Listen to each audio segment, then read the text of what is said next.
In this tutorial video, we are going to show you how you can add two numbers and subtract one number from another in Microsoft Excel.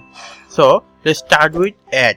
Here you can see this is our add column and we want to add A and B. So let's start. Here just enter equal, then select your column A, then add a plus sign, then again select your column B, then enter. Here you can see 5 plus 10 is 15, which is added. And now if we want to subtract A from B, now we can do it. Just enter equal, then just enter B column, then minus, then A, then enter. Now this is a subtraction. In the same way you can do it, or you can drag it to last, and for the subtraction you also do the same.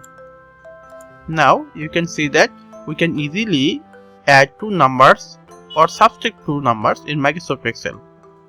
Thank you for watching the video.